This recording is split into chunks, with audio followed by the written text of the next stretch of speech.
Of all of Nintendo's iconic characters, Kirby has always been one of my favourites, and I've always found the Kirby series to be really fun, despite being some of the easiest games around. Kirby Star Allies adds its obligatory new mechanic, but does it change much beyond that? Let's take a look. Kirby Star Allies begins as the inhabitants of planet Popstar become affected by dark hearts that corrupt and turn them evil. Kirby, being the inquisitive pink puffball that he is, goes to investigate this disturbance. This is a typical Nintendo plot and serves well enough as a reason to go on an adventure. If you're looking for depth, you're in the wrong place. However, if you're here for unbridled cuteness, then you've made a brilliant choice. Like all Kirby games, Star Allies is ridiculously adorable. A range of simple, squishy looking characters look fantastic in HD, and the game has you make your way through a decent handful of varied environments. They run the gamut of standard Kirby stages from games past, including green fields, rocky caves, and the standard elementally flavoured worlds. My one real complaint with Kirby Star Allies presentation is just how much of it is recycled. I think there's only 4 or 5 brand new copy abilities for Kirby to wear, and as I said, the levels on offer are about what you'd expect. Even a decent amount of the game's music consists of remixed versions of classic Kirby tracks, though they sound really groovy, so it's hard to be too put out by this. If I had to sum up Kirby Star Allies in a phrase, I'd call it a typical Kirby game, and whether that's a good or bad thing sort of depends on your opinion on the series as a whole. The gameplay is fairly simple and doesn't get particularly challenging until the later stages, and even then, the real challenges come from finding all the optional collectibles and secret levels, just like practically every Kirby game released so far. The core gameplay consists of basic platforming, and since you're given plenty of health and an overly forgiving float mechanic, the risk of actually dying outside of a boss battle is slim. Even so, playing the game does feel fun, and there's a decent amount of variety of mechanics on offer when you take into account Kirby's copy abilities.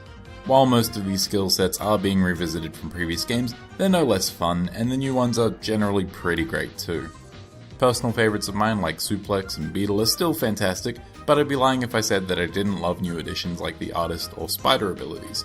And it always strikes me as surprising when I mess around with these abilities for a little bit and find out just how deep the skill sets are. On the subject of Kirby's copy mechanic, the fact that he consumes foes and absorbs their traits has always been sort of unsettling despite the facade of happy cuteness. Kirby Star Allies doubles down on the creep factor by letting you brainwash your foes so that they follow you and aid their lord and master Kirby in battle. In practice, it's not actually that horrifying as Kirby throws giant pink love hearts to win over his enemies, and the actual mechanic of having 3 allies to join you along the journey is neat, if a bit unnecessary. I found that the already low difficulty of the game was lowered even further as my allies were taking out threats before I could even try to solve the problem on my own, and more often than not, I found the absolute chaos of having 4 sets of abilities triggering at once to be difficult to follow. There were more than a few times where I just lost track of my position on screen entirely. The only time these allies really make sense in gameplay terms is when you do team-up moves with them. In the moment-to-moment gameplay, this allows you to imbue weapons with elemental effects or launch yourself or allies across the screen.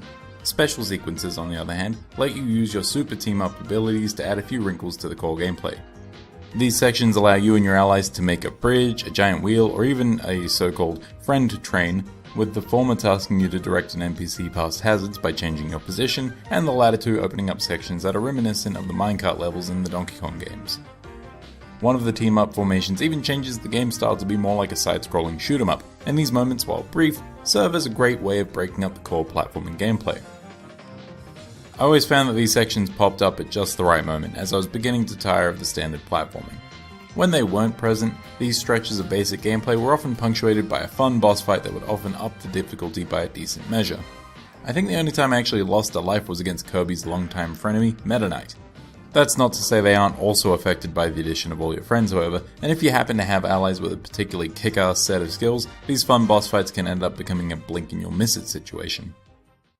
If I have any issue with Star Allies aside from the general chaos of having 4 characters on screen at once, it'd have to be that, like most Kirby games, the main game is too easy and very short. That's not to say that you can't challenge yourself by finding all the game's secrets, but if your goal is to hit the end credits, then there's a good chance that you'll only come close to losing a life maybe once. The difficulty isn't a huge issue for me, as Kirby games generally tend to skew towards a younger audience, but the short length of the main game is a bit of a shame. However, Kirby Star Allies does manage to negate this somewhat by adding numerous extras on top of the core game. From the outset, you have access to 2 different minigames, which are simple yet fun to play with friends, and after you beat the game, you get access to its greatest challenges. Time Attack, and Boss Rush. These two modes have their own unique spin on the standard concepts, like making you play Time Attack without access to Kirby himself, or pitting you up against a boss rush with locked-in allies and abilities. These serve as a great way for the game to add value beyond its core offering, and for those who found the main game lacking in challenge, these modes should make up for that at least a little. On top of all that, Kirby Star Allies offers same-screen co-op, so hell yeah, I'm down for that. With all that in mind, Kirby Star Allies is good. It's hard to call Kirby Star Allies anything better or worse than good when you consider how much of it is recycled and reused from previous games, while at the same time having those elements look and feel the best they ever have. The game's new gimmick may not add a huge amount beyond the increasingly rare promise of local co-op, but it looks great, has a charming personality overall, and it plays about as you'd expect any Kirby game to play. Longtime fans of the Kirby series should know exactly what to expect, and this is as good a time as any for newcomers to dive right in.